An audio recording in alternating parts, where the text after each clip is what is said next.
Bismillahirrahmanirrahim. Assalamu alaikum, dear students. Today we are going to continue with the chapter we started in the previous lecture. But before starting, I would like to revise some key and important points from the previous lecture. Okay, so the first thing that you need to know is what is meant by vascular distensibility. As the name shows, distensibility means the ability of a vessel to distend, that is expand, and also contract passively with changes in pressure. That is, if you apply pressure to the wall of a vessel, it will distend and expand, and if you remove this pressure, the vessel wall will contract. Okay, so this is what you need to know.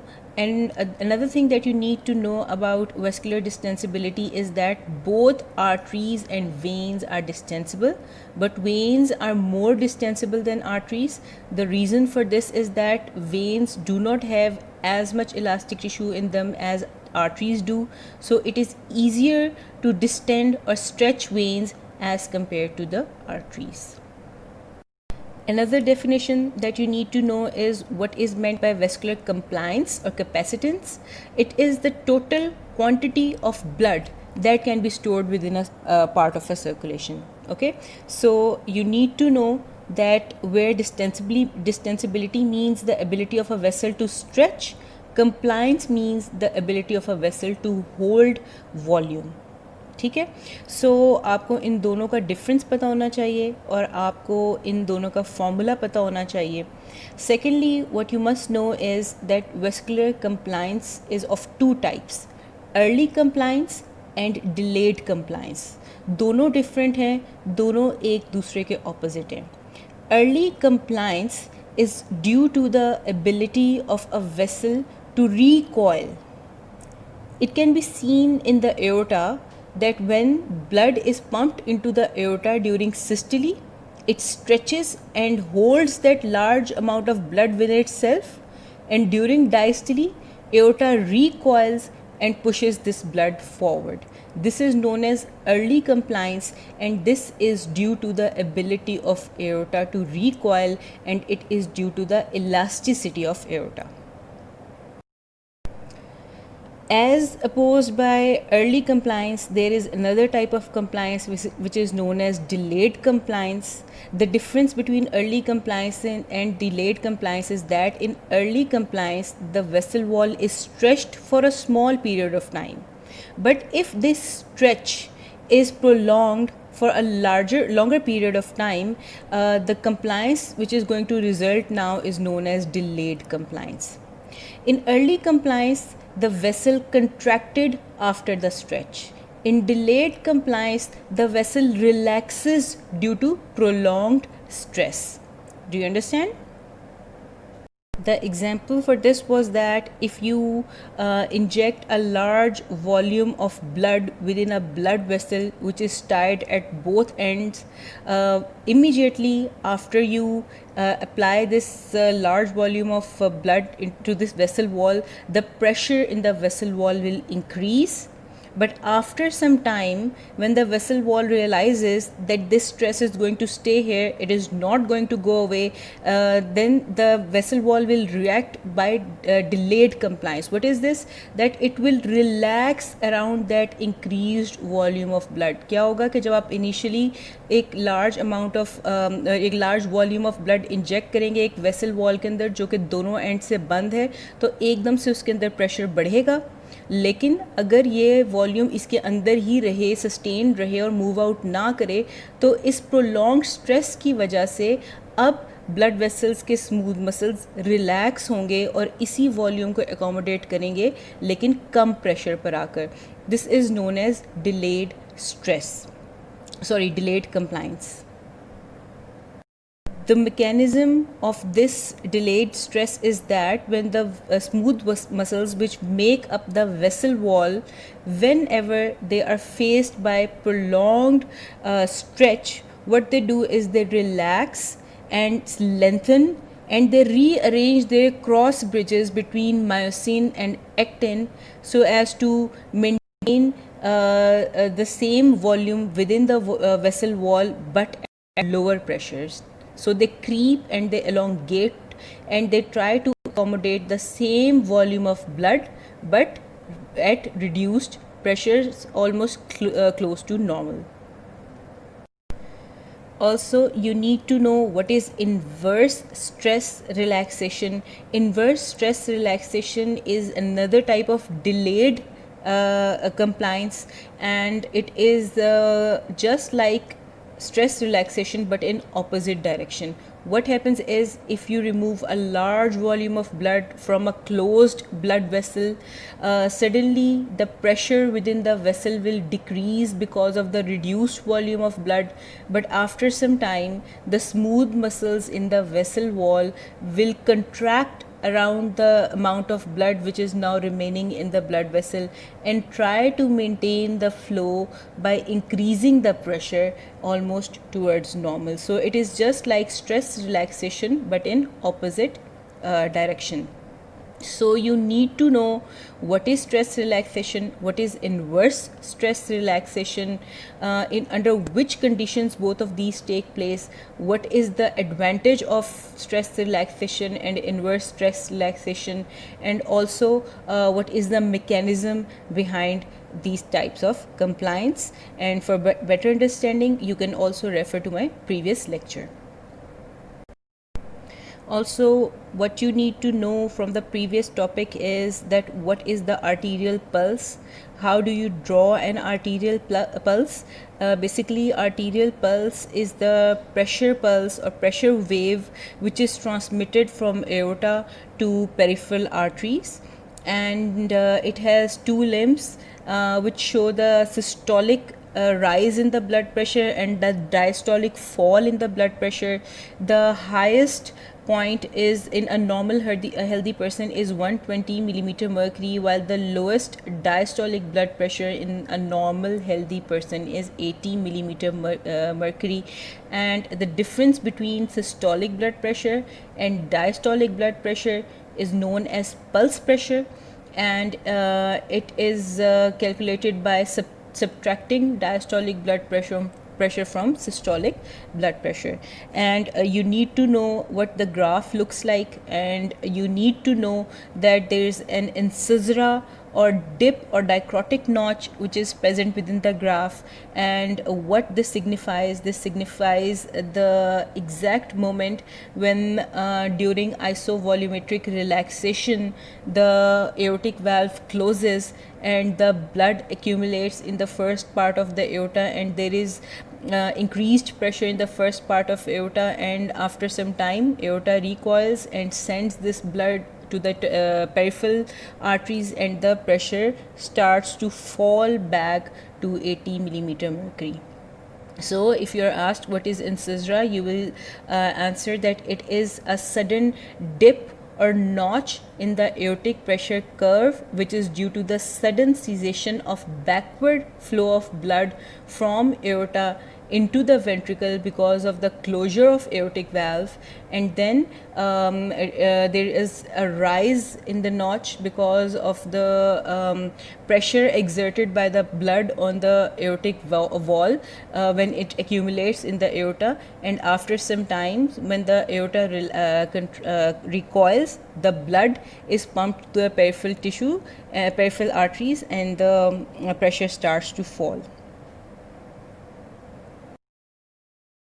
Three things you need to know is that the systolic blood pressure, which is the pressure of the blood when the ventricle is pumping, depends upon the stroke volume and the compliance of the arteries and the pattern of ejection of heart. Remember that both systolic and diastolic blood pressures when studied in aorta are studied in the first part of the aorta. So systolic blood pressure will be the blood pressure in the aorta when the ventricle is pumping. So it will depend on three things: stroke volume, which is the amount of blood which is being pumped into the aorta during that beat. तो जाहिर है कि जितना blood volume ज़्यादा होगा उतना ही ज़्यादा systolic blood pressure होगा. Secondly, the systolic blood pressure depends upon the compliance of aorta. So if aorta is compliant, the amount of blood which is being pumped into the aorta can be accommodated at lower pressures. But if the ventricle has to pump its blood against a stiff and non-compliant aorta, the blood pressure during systole will rise. ठीक है, इसकी मैंने आपको example ऐसे दी थी कि if you are being pushed against a mattress, the pressure you feel would be lower as compare to when you are being pushed against a hard wall. So those arteries which are less compliant or atherosclerotic or which are rigid or stiff are just like a wall, and the pressure rises when the ventricle is pumping blood into them. So more compliant an artery, less would be the systolic blood pressure. Also the blood pressure depends upon the pattern of ejection from the heart, like what is the condition of the valves. If the valves are rigid, the amount of blood which is being ejected into the aorta will be reduced, and so on.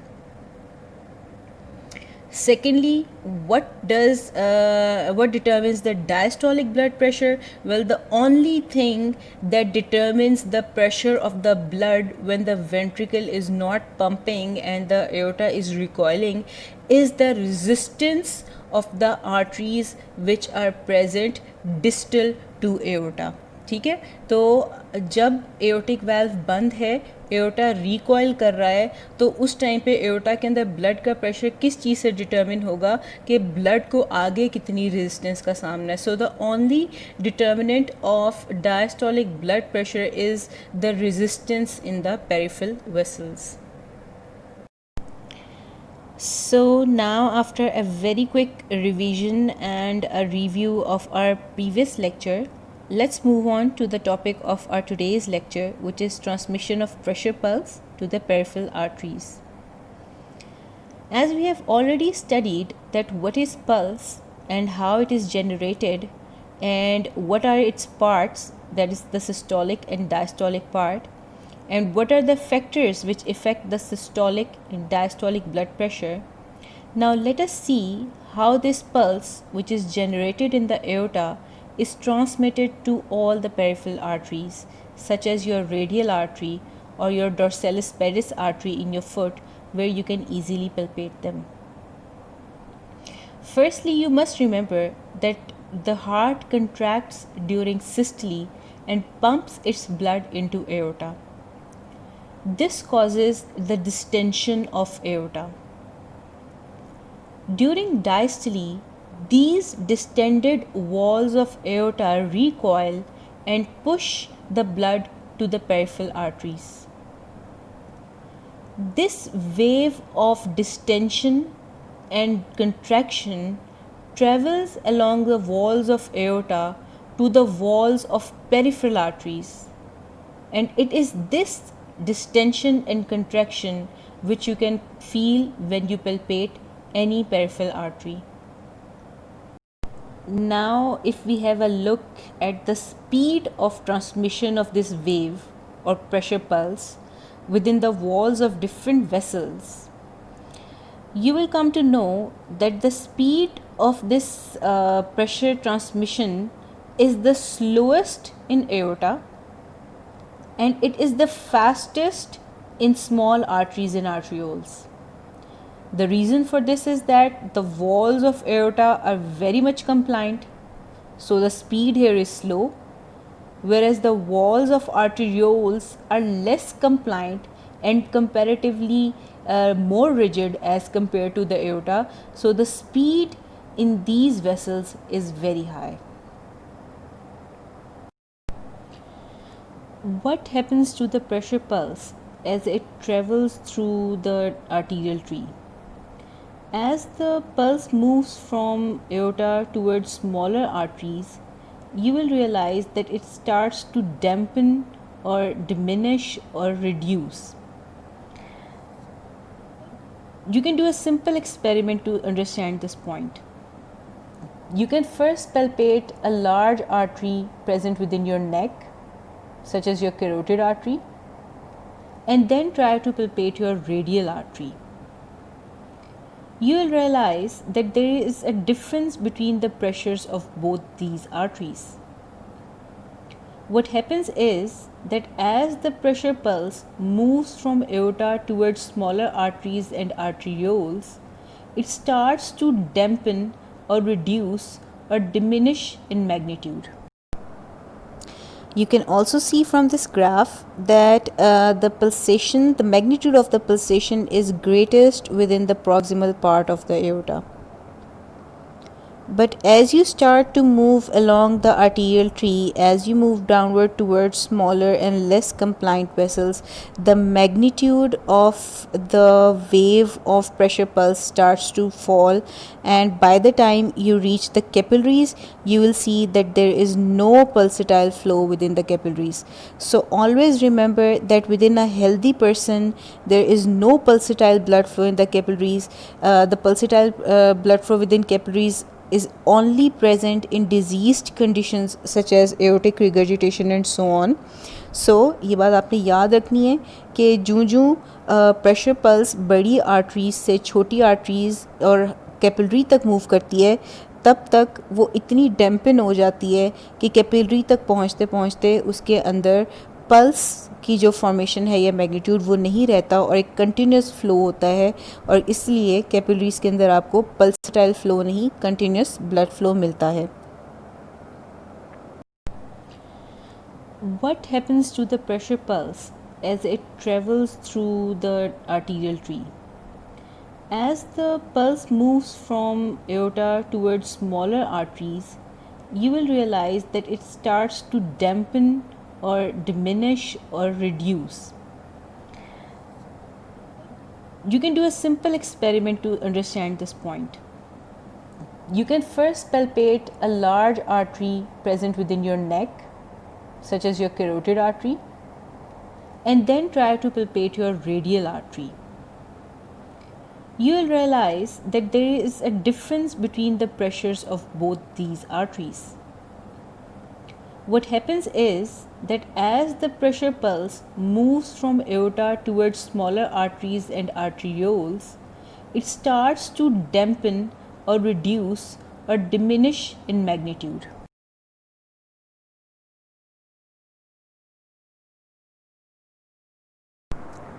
So the two reasons for reduction of pressure pulsation along the arterial tree are: number one, the resistance to blood flow within a vessel, and number two, the compliance of the vessel wall.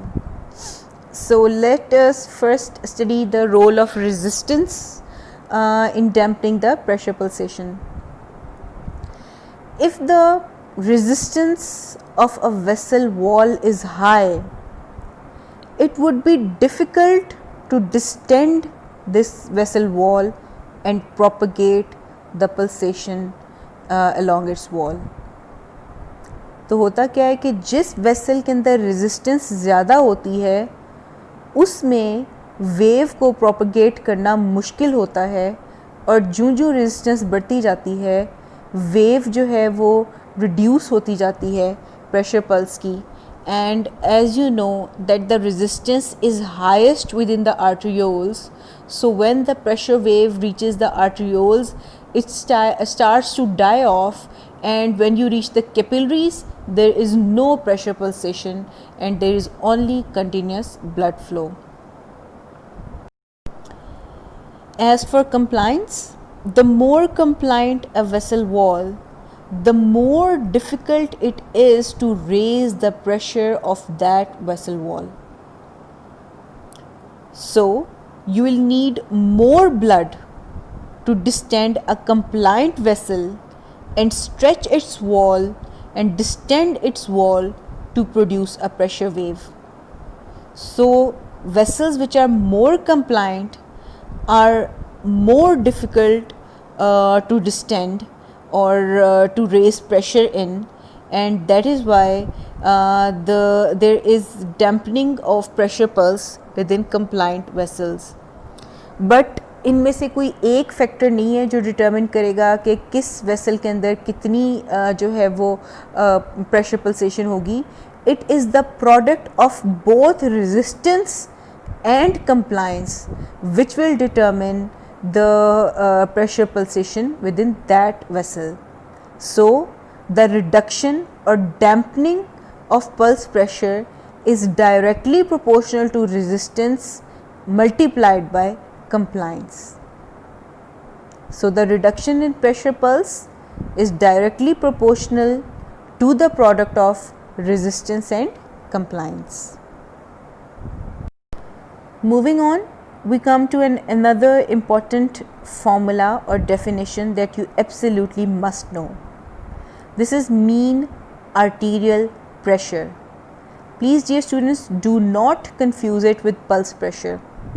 While pulse pressure was the difference between systolic and diastolic blood pressures, that is 120 minus 80, mean arterial pressure is actually the average of arterial pressures measured over a period of time within your circulation. So it is the average of arterial pressures. When you hear the average of arterial pressures, what comes to your mind? You might think that the formula for mean arterial pressure should be systolic blood pressure plus diastolic blood pressure divided by 2, because that is how you calculate average. But it is not so simple.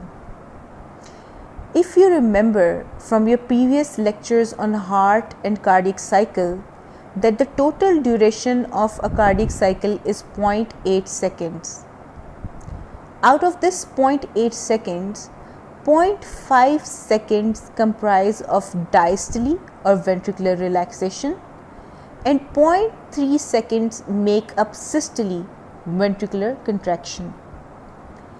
Since the time period for systole and diastole is not equal, so the average mean arterial pressure cannot be calculated by a simple formula which is used to calculate average. इसके लिए एक special formula device किया गया. Since cardiac cycle का ज़्यादा portion diastole पर मुश्तमिल है और कम पोर्शन सिस्टली पर मुश्तमिल है, तो साइंटिस्ट ने एवरेज आर्टीरियल प्रेशर को कैलकुलेट करने के लिए एक डिफरेंट फार्मूला फॉर्मुलेट किया.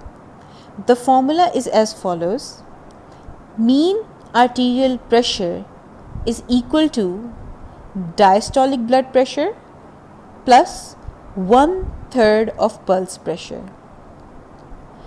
So you must absolutely know what is meant by mean arterial pressure, what is the formula of mean arterial pressure, and how it is different from pulse pressure, which is simple difference between systolic and diastolic blood pressures.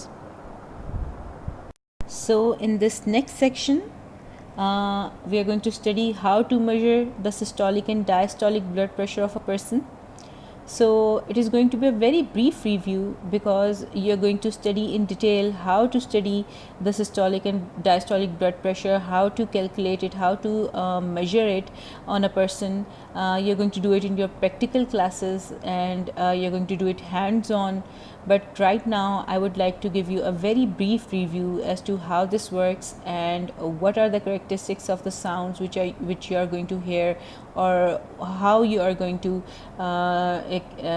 calculate a person's blood pressure. There are two non-invasive methods which are commonly used to measure the blood pressure of a person. The first one is the auscultatory method, in which you use a stethoscope to hear the sounds made during the systole and diastole and to record the systolic and diastolic blood pressure. While the second method is palpatory method, in which you use no stethoscope or any kind of device to record the sounds. In fact, you use your fingers to palpate the pressure pulse within any artery in the body. So first let us study what is the auscultatory method. Using this method you can listen to two sounds which are known as Korotokov sounds. These sounds were introduced by a Russian scientist, a physician in fact, whose name was Nikolai Kotukov, and these sounds are named after him. So when you place a stethoscope over the brachial artery after inflating a cuff around your arm, you can hear certain sounds. These are known as the Kotukov sounds. The cuff which is used is known as Riva-Rocchi cuff. Riva-Rocchi cuff. So these are your practical viva questions. What are these sounds called? These sounds are called Kotukov sounds. And what is the name of the cuff which you normally inflate around the arm of a patient while you're trying to auscultate their blood pressure? The name of that cuff is Riva-Rocchi cuff. So the basic principle of this method is that whenever blood flows through a partially occluded blood vessel, turbulent blood flow is produced, and this turbulence produces sounds which can be heard using different methods. Remember that a blood vessel which is totally occluded or totally open does not produce any sounds. Sound is only produced when a blood vessel is partially occluded and the blood flow through that blood vessel is turbulent. So let me give you a short review as to how to take the blood pressure of a person using the auscultatory method. What you do is you place the Riva-Rocchi cuff on the person's arm, you inflate it, and then you place the stethoscope on the top of your brachial artery, and you keep inflating the cuff till you hear no sound. When you reach the point that you can hear no sound, now start releasing the pressure on the curve. As the pressure falls, the arteries which were previously totally occluded start to open up. There comes a pressure at which the artery is just enough open to allow the blood to flow through it. At this point, you will start to hear the first sound. Record this pressure. This pressure will tell you about the systolic blood pressure within that vessel. Now this sound will continue until you keep releasing the pressure, and there comes a time when the vessel is completely free of pressure and the blood is flowing without any turbulence through it and stops producing the sound. When the sound stops, record this pressure, and this will give you the value of diastolic blood pressure of that person. Let me repeat the procedure. What you do is you tie a cuff around a person's arm, you place the stethoscope over the brachial artery, you start inflating the cuff, you take it up to a value where you can hear no sound through your stethoscope. What does this mean? This means that the artery, brachial artery, is totally occluded, no blood is flowing through it, and you hear no sound. Now what you do, you start to release the pressure from the cuff. As the pressure starts to fall, the vessel starts to open and allows blood to flow through it. As soon as the blood starts to flow through this partially occluded blood vessel, you will start to hear the sound. Record the pressure at which the sound begins. This pressure is the systolic blood pressure of that person. Now, as you keep on releasing the pressure from the cuff, the sound will continue until there comes a time this sound will stop. This is the point where the vessel is completely freed of the external pressure of the cuff, and the blood is flowing in a laminar flow, there is no turbulence, and as soon as the pressure is totally relieved of the external pressure, you must mark the point, and this is the point which will give you the value of the diastolic blood pressure of that person. Now let's move on to our next section of this chapter, probably the last section of this chapter, which is veins and their functions. So coming to the functions of the veins, there are 4 important functions that you must not fail to mention if asked. The first function of the veins is to carry deoxygenated blood from the peripheral tissues back towards the heart. Secondly, veins have the ability to dilate and hold large quantities of blood within them. They can act as reservoirs of blood, and then in times of need they can constrict and push this blood into the general circulation. Thirdly, peripheral veins can propel blood towards heart with the help of calf muscles. Calf muscles, especially the soleus, which is present around veins in your legs, when contract, can act as venous pumps and propel the blood from your limbs or peripheries back towards the heart. Veins have a very important function in regulating the cardiac output by controlling the venous return. So what is the venous return? Venous return is the amount of blood which is returning to the heart from the periphery through superior and inferior vena cava. The greater the amount of venous return, greater would be the cardiac output. So veins can regulate venous return, thus affecting the cardiac output.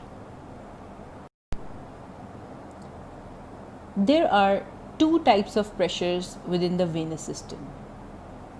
The first one is the pressure within the right atrium. This is known as the central venous pressure.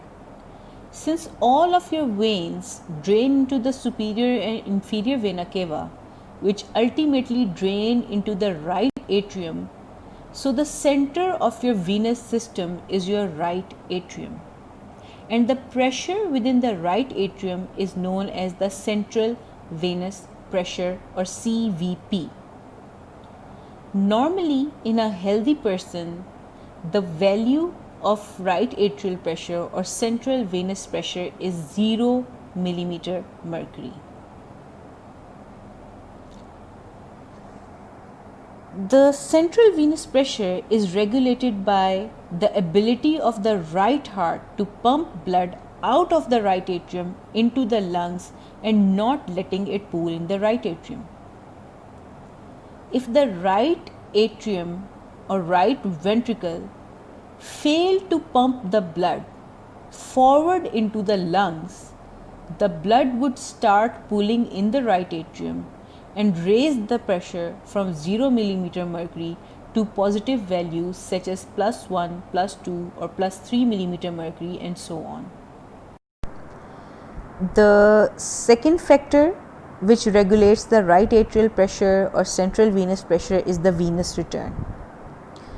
Venous return is the amount of blood which returns to the right atrium through superior and inferior vena cava. When the venous return increases, the amount of blood returning to the right atrium increases, thus causing an increase in the right atrial pressure or central venous pressure. So, venous return is directly proportional to the central venous pressure. The second type of pressures present within the venous system are known as the peripheral venous pressures. These are the pressures of blood within peripheral veins. The factors which determine the peripheral venous pressure are as follows. Number 1, right atrial pressure. Right atrial pressure determines the pressure of blood within the peripheral veins. The reason for this is that any disease which causes the increase in right atrial pressure will also cause an increase in the pressures in peripheral arteries.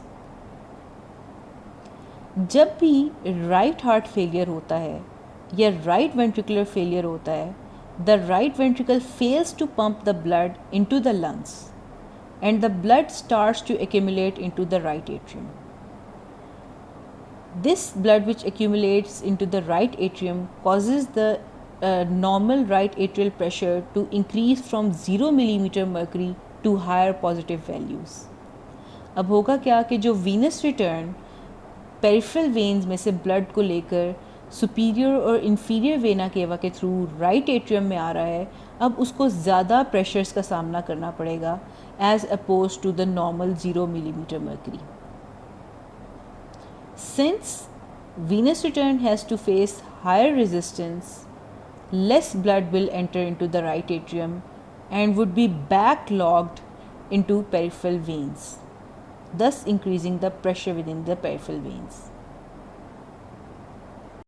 Another important determinant of the pressure within peripheral veins is the abdominal pressure. Whenever there is an increase in the intra-abdominal pressure, such as in pregnancy or in large tumors or in case of accumulation of fluid within the abdominal cavity, जैसे कि ascites में होता है, तो what happens is the intra-abdominal pressure increases and it starts to compress the inferior vena cava which is present within the abdomen. This pressure on inferior vena cava causes the pressure to rise within the peripheral veins. So, increased intra-abdominal pressure may lead to increased peripheral pressure within the veins. The third important determinant of peripheral venous pressure is gravitational pull or gravitational pressure.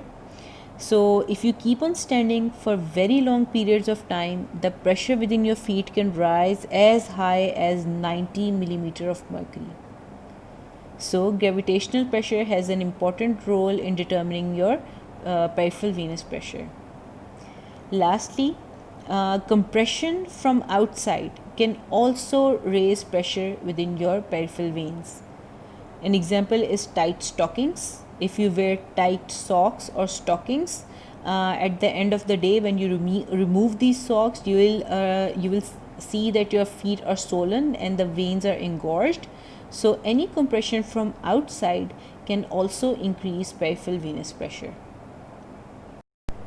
Here we have a figure which shows different pressures within your body. As you can see from this figure that the pressure within the right atrium is 0 millimeter mercury. So is the pressure in the veins of your neck, especially the superior vena cava and the jugular veins. But as you start moving upward, these pressures start moving towards a more negative value. The venous sinuses within your brain have negative pressure as low as minus 10 millimeter mercury. So it is very important that during any surgical procedure involving the meninges or the brain, special care must be taken to avoid any kind of suction of air into these sinuses, which may lead to air embolus or death. Now if you start moving downwards from the right atrium, you will realize the pressure of the blood starts to increase and it may be as high as 90 millimeter mercury in the feet of a person who has been standing for very long. The reason for this is very simple. Imagine you have a column of water. The water at the bottom of this column has the highest pressure. The reason for this is that this water at the bottom of the column bears the weight of the column above it. Same is the case within the human body. Suppose all the veins of a human form a single column, so the pressure at the bottom of the column would be the highest because of the weight of the column above it.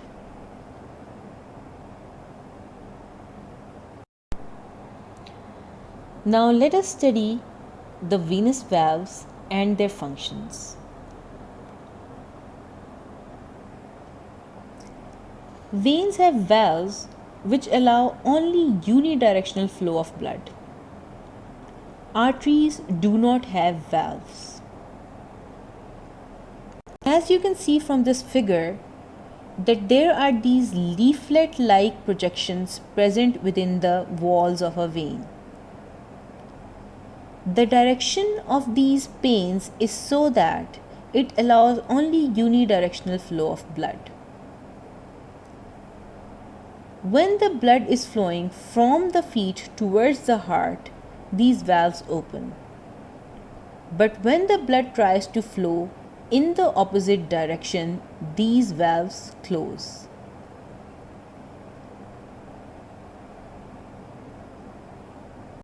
So, why do veins need these valves? Unlike arteries, the pressure within the veins is very, very low. Also, veins do not have elastic tissue and cannot recoil and pump blood from the periphery back towards the heart. Veins are dependent upon their peripheral structures to pump the blood back towards the heart. For example, any artery or any muscle which is present around the vein will push or squeeze it so that the blood can move from the vein towards the heart. So, veins help to keep this continuous flow of blood from the periphery towards the heart and does not allow it to move backwards, as the pressures are so low that the blood may try to fall back towards the feet in absence of contraction or any squeezing from peripheral muscles or arteries.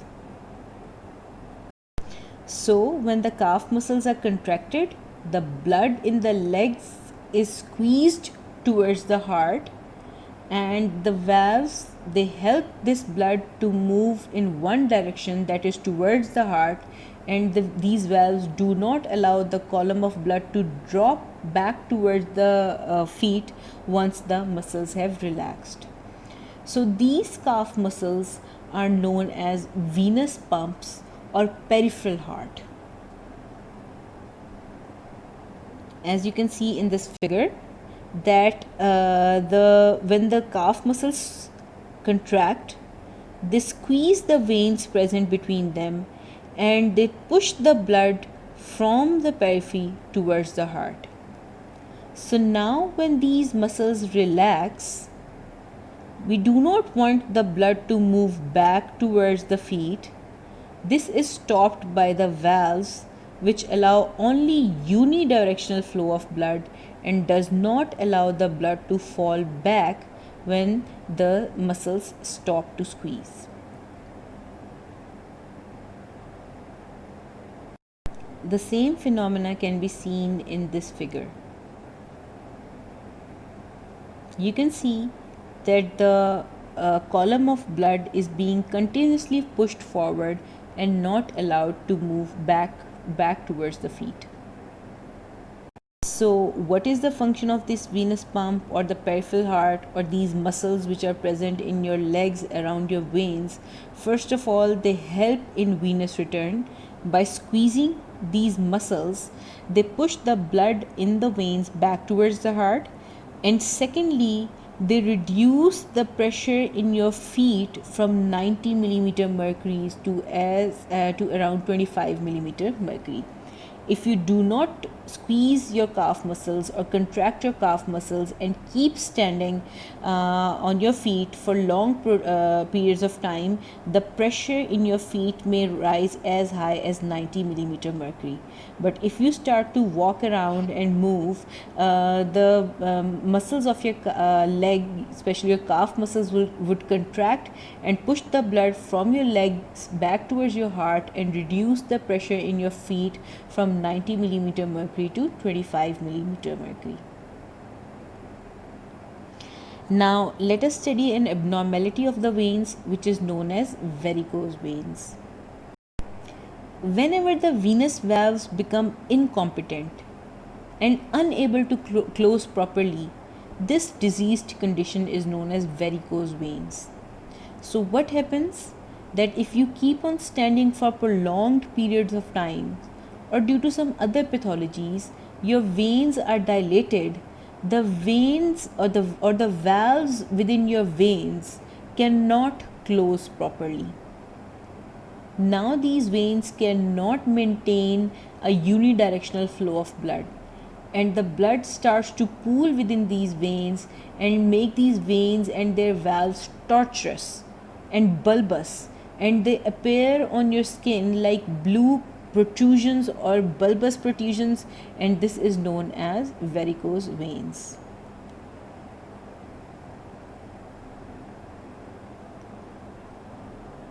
As you can see that in a normal vein, the valves can close properly. There is only unidirectional flow of blood and the veins look normal.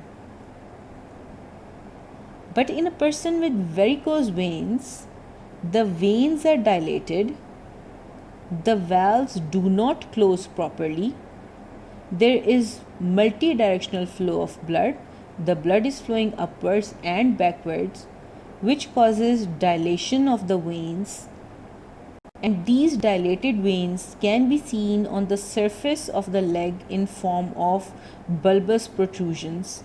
This is known as varicose veins. Here you can see a comparison between healthy veins and varicose veins. This is a person having healthy veins and there is only unidirectional flow of blood through these veins.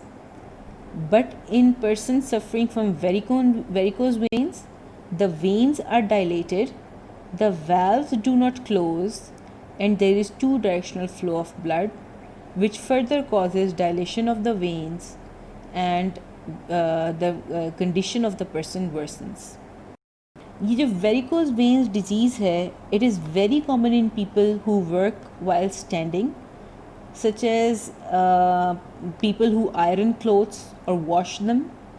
So it is very common in people having connective tissue disorders or any such disease which affects the elasticity or the anatomy of the veins. Veins can act as reservoirs of blood. They have the ability to hold large quantities of blood within them.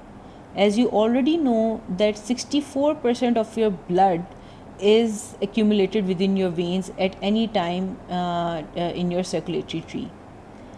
Other than veins, there are some other reservoirs of blood within the body. Among them are spleen and liver. Let us study the structure and function of spleen. So to understand the functions of spleen, you must first understand the physiological anatomy of spleen. Spleen is covered by a capsule which sends in septa or small trabeculae. The blood supply of spleen is brought by the splenic artery, which divides into smaller arterioles or capillaries. These arteries are end arteries, which means they do not divide to form veins.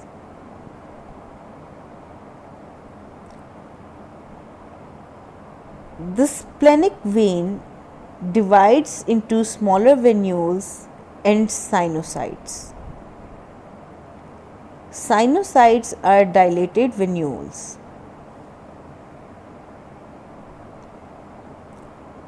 Here you can see the white pulp, which is rich in white blood cells and plays an important role in immunity. Here you can see the red pulp, which is very rich in RBCs. The role of the red pulp is to exclude old and worn out RBCs from the circulation. The blood which enters the spleen through the splenic artery moves into the end arterioles.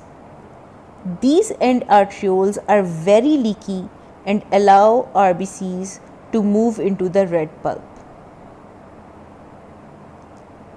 Here in the red pulp, old and worn out RBCs are removed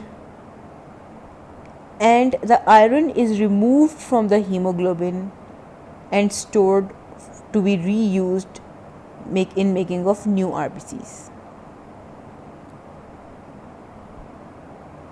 When the blood moves through the white pulp, it comes in contact with macrophages, T lymphocytes and B lymphocytes, which helps in filtering the blood of any kind of antigen and providing immunity.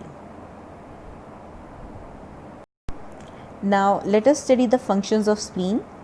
The first function of spleen is that the red pulp of spleen stores large quantities of extra RBCs, and whenever there is shortage of RBCs within the body, the spleen contracts and throws its stores of RBCs into the general circulation. So, spleen acts as a reservoir of RBCs. The second function of spleen is that its white pulp forms lymphoid cells similar to lymph nodes.